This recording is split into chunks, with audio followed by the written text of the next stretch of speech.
I take this time to thank നമ്മളുടെ allied forces, as in നമ്മളുടെ armed forces, as in air ആയിരുന്നാലും sea ആയിരുന്നാലും land ആയിരുന്നാലും അവർ നമുക്ക് തന്ന ഒരു സെക്യൂരിറ്റിയുടെ ബേസിസിലാണ് നമുക്കിപ്പോഴും ഈ എൻ്റർടൈൻമെൻ്റ് ഒന്ന് കാണാൻ പറ്റുന്നത്. ഇപ്പം നിങ്ങൾക്കറിയായിരിക്കും ദ കൈൻഡ് ഓഫ് ഓൾമോസ്റ്റ് യുദ്ധത്തിലേക്ക് പോകുന്ന ഒരു സിറ്റുവേഷൻ വന്നിട്ടുണ്ടായിരുന്നു. So I take this opportunity to thank our allied forces, uh ആം ഫോഴ്സസ് നമുക്കിവിടെ സെക്യൂറായിട്ട് വന്ന് ഈ സിനിമ കാണാൻ പറ്റുന്നത് തന്നെ അവരുടെ ഒരു കരുത്തിൻ്റെ ബേസിസിലാണ്. ഡെഡ് റെക്കണിങ്ങിലേക്ക് കൊണ്ടുപോയി ആൻഡ് അതൊരു ഫൈനൽ റെക്കണിങ്ങിലേക്ക് മാറ്റാൻ പറ്റിയ ഇന്ത്യൻ ഗവൺമെൻറ്റിന് ഹാറ്റ്സ് ഓഫ്. ടോം ക്രൂസ് എന്ന് പറഞ്ഞ വ്യക്തി is like crazy and its craziness that has entertained people for like 3-4 decades. ഇതിൻ്റെ അകത്ത് ഇച്ചിരി സീൻസ് ഉണ്ട്. അതിനകത്ത് സബ്മറീനിൽ അയാൾ ചെയ്ത സ്റ്റൺസും അതുപോലെ തന്നെ ഗ്ലൈഡറിലൊക്കെ ചെയ്ത stunts, it's like breathtaking. It's like we are trying to safeguard those people that we have never met. ഇത് സിനിമ തുടങ്ങി ഒരു അരമണിക്കൂർ കഴിഞ്ഞിട്ട്, പക്ഷേ അത് ശരിക്കും എനിക്കൊരു വളരെ പേഴ്സണലി അത് എൻ്റെ ഒരു മനസ്സിലും ഒരു ഹൃദയത്തിൽ ഹിറ്റ് ചെയ്തൊരു കാര്യമാണ്. അതിലൊരു പോയിൻ്റ് ഇതിൻ്റെ അകത്ത് പറയുന്നുണ്ട്. സോ അതെനിക്ക് എടുത്ത് പറയാതിരിക്കാൻ പറ്റിയില്ല.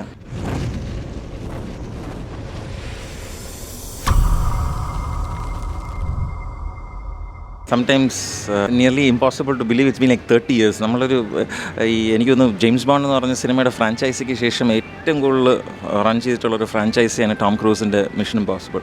Compared to James Bond, Tom Cruise തന്നെയാണ് കഴിഞ്ഞ 30 വർഷമായിട്ട് ഈത്തൻ ഹണ്ടിൻ്റെ മെയിൻ കഥാപാത്രം ചെയ്തുകൊണ്ടിരിക്കുന്നത്. So hats off to how is maintain his body and how is develop the franchise. മനസ്സിലായില്ല, it's like it's been a part of എൻ്റെ ഒരു ഒരു 80s അല്ലെങ്കിൽ ഒരു 90s ജനിച്ച ആൾക്കാരുടെ ഒരു it's been part of the growing up ഒരു ഇതുപോലെ മിഷൻ ഇമ്പോസിബിൾ സീരീസ് എന്ന് പറയുന്നത്. ബിഫോർ ഐ സേ സംതിങ്, ഇതിൽ തന്നെ I take this time to thank നമ്മളുടെ allied ഫോഴ്സസ്, ആസ് ഇൻ നമ്മളുടെ armed forces, as in air ആയിരുന്നാലും സീ ആയിരുന്നാലും ലാൻഡ് ആയിരുന്നാലും അവർ നമുക്ക് തന്ന ഒരു സെക്യൂരിറ്റിയുടെ ബേസിസിലാണ് നമുക്കിപ്പോഴും ഈ എൻ്റർടൈൻമെൻ്റ് ഒന്ന് കാണാൻ പറ്റുന്നത്. ഇപ്പം നിങ്ങൾക്കറിയായിരിക്കും ദ കൈൻഡ് ഓഫ് ഓൾമോസ്റ്റ് യുദ്ധത്തിലേക്ക് പോകുന്ന ഒരു സിറ്റുവേഷൻ വന്നിട്ടുണ്ടായിരുന്നു. So I take this opportunity to thank our allied forces, uh ആം ഫോഴ്സസ് നമുക്കിവിടെ സെക്യൂറായിട്ട് വന്ന് ഈ സിനിമ കാണാൻ പറ്റുന്നത് തന്നെ അവരുടെ ഒരു കരുത്തിൻ്റെ ബേസിസിലാണ്. ടു ആ ആം forces, to our government of the day.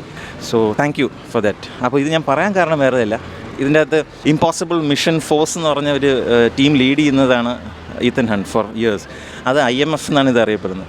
അല്ലാതെ നമ്മുടെ ഇൻ്റർനാഷണൽ മോണിറ്ററി ഫണ്ട് അല്ല, which just gave somewhere around $2.5 billion to a rogue nation. Rogue Nation happens to be one of the names for Mission Impossible നേരത്തുള്ള സീരീസല്ലേ. അപ്പോൾ എനിക്കൊരു കാര്യം എനിക്ക് പെട്ടെന്ന് മനസ്സിലാവുന്നപ്പോൾ പറയാതിരിക്കാൻ പറ്റിയില്ല. ഒരു റോഗ് നേഷനെ നമ്മളുടെ രാജ്യം ഒരു ഡെഡ് റെക്കണിങ്ങിലേക്ക് കൊണ്ടുപോയി ആൻഡ് അതൊരു ഫൈനൽ റെക്കണിങ്ങിലേക്ക് മാറ്റാൻ പറ്റിയ ഇന്ത്യൻ ഗവൺമെൻറ്റിന് hats off. Now coming back to the movie super watch. ഇത് നമ്മുടെ at your face type action movie അല്ല. ഇറ്റ്സ് ലൈക്ക് ഇച്ചിരി കൂടെ കൂടുതൽ strategic, but at the same time at the edge stunts by Tom Cruise. Is like crazy. Tom Cruise എന്ന് പറഞ്ഞ വ്യക്തി is like crazy and its craziness that has entertained people for like 3-4 decades.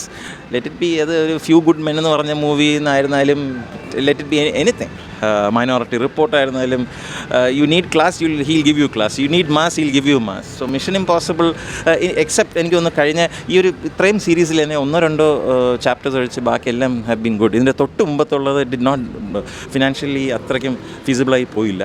But ഇതിൻ്റെ അകത്ത് like especially എനിക്ക് തോന്നുന്നു again the entire team has come back to save the world from ഒരു nuclear devastation. അപ്പോൾ അതിൻ്റെ അകത്ത് ഒരുപാട് മെൻഷനിങ് ഉണ്ട്. ഇന്ത്യയെക്കുറിച്ച് മെൻഷനുണ്ട്, പാകിസ്ഥാനെ കുറിച്ചുണ്ട്, ഓൾ ന്യൂക്ലിയർ വെപ്പൺസ് ഹാൻഡിൽ ചെയ്യുന്ന നേഷൻസിനെ കുറിച്ച് നല്ലപോലെ മെൻഷൻ ചെയ്യുന്നുണ്ട്. So again it's about Tom Cruise, Ethan Hunt and his team saving the entire world. And ഇതിൻ്റെ അകത്ത് ഇച്ചിരി സീൻസ് ഉണ്ട്. അതിനകത്ത് സബ്മറീനിൽ അയാൾ ചെയ്ത സ്റ്റൺസും അതുപോലെ തന്നെ ഗ്ലൈഡറിലൊക്കെ ചെയ്ത stunts, it's like breathtaking. It's like at the edge of your seat എന്ന് പറയുന്ന പോലെ തോന്നും. അത്രയ്ക്കും ഉഗ്രനായിട്ടാണ് അത് കൊറിയോഗ്രാഫ് ചെയ്തേക്കുന്നത്. ആക്ഷൻ നല്ല രീതിയിൽ കൊറിയോഗ്രാഫ് ചെയ്തിട്ടുണ്ട്. ഞാൻ ടോം ക്രൂസ് ഞാൻ പറഞ്ഞില്ലേ, അയാളുടെ ക്രേസിനെസ് വെച്ചാണ് അയാൾ ഇത്രയും നാൾ എൻ്റർടൈൻ ചെയ്തേക്കുന്നത്. So it's absolute worth your money. 2 hours 50 minutes. It's like each and every second. And ഇത് കൂടുതലും ഞാൻ നേരത്തെ പറഞ്ഞ പോലെ ഒരു at your face action expect ചെയ്ത് വരരുത്. ദിസ് ഹാസ് ടു ബി എന്താ പറയുക, ഒരു സ്ട്രാറ്റജിക് ലെവലിലും കൂടെ നോക്കണം. നല്ല രീതിയിൽ കോൺസെപ്ച്വലൈസ് ചെയ്തിട്ട് ഈ ഒരു പാർട്ട് കൊണ്ടുവന്നിട്ടുണ്ട്. അപ്പോൾ ഇതിൻ്റെ അകത്ത് ലൂത്തർ എന്ന് പറഞ്ഞ എസ്പെഷ്യലി അതിൻ്റെ അകത്ത് ബോംബ് ഡിഫ്യൂസ് ചെയ്യുന്ന ഒരു വ്യക്തിയുണ്ട്. സോ അയാളൊരു വളരെ ഇമോഷണൽ സ്റ്റേറ്റ്മെൻറ്റ് ഇതിൻ്റെ അകത്ത് പറയുന്നുണ്ട്. We are trying to safeguard those people that we have never met. ഇത് സിനിമ തുടങ്ങി ഒരു അരമണിക്കൂർ കഴിഞ്ഞിട്ട്, പക്ഷേ അത് ശരിക്കും എനിക്കൊരു വളരെ പേഴ്സണലി അത് എൻ്റെ ഒരു മനസ്സിലും ഒരു ഹൃദയത്തിൽ ഹിറ്റ് ചെയ്തൊരു കാര്യമാണ്. ഈ ഞാൻ നേരത്തെ പറഞ്ഞ പോലെ നമ്മുടെ allied ഫോഴ്സസ്, നമ്മുടെ ആം ഫോഴ്സസ് ആണ്, ഏത് കൺട്രിയുടെ ആണെങ്കിലും വെച്ചുള്ളൂ. എസ്പെഷ്യലി നമ്മുടെ ഇതിനെ പറയുമ്പം they are safeguarding our lives, they safeguarding people that they've never met. അതിലൊരു പോയിന്റ് ഇതിൻ്റെ അകത്ത് പറയുന്നുണ്ട്. സോ അതെനിക്ക് എടുത്ത് പറയാതിരിക്കാൻ പറ്റിയില്ല. ദാറ്റ് വാസ് വളരെ ഒരു ഇമോഷണൽ ഒരു ഇതായിരുന്നു. We are safeguarding people that we have never met. So we always need to be thankful with respect to that part. I suppose as a movie ഞാൻ പറഞ്ഞ പോലെ it's an absolute treat, especially for Tom Cruise fans and especially Mission Impossible franchisee follow ചെയ്യുന്ന ആൾക്കാരിൽ, especially for a person like me, it was an absolute treat. I think it's going to be a blockbuster.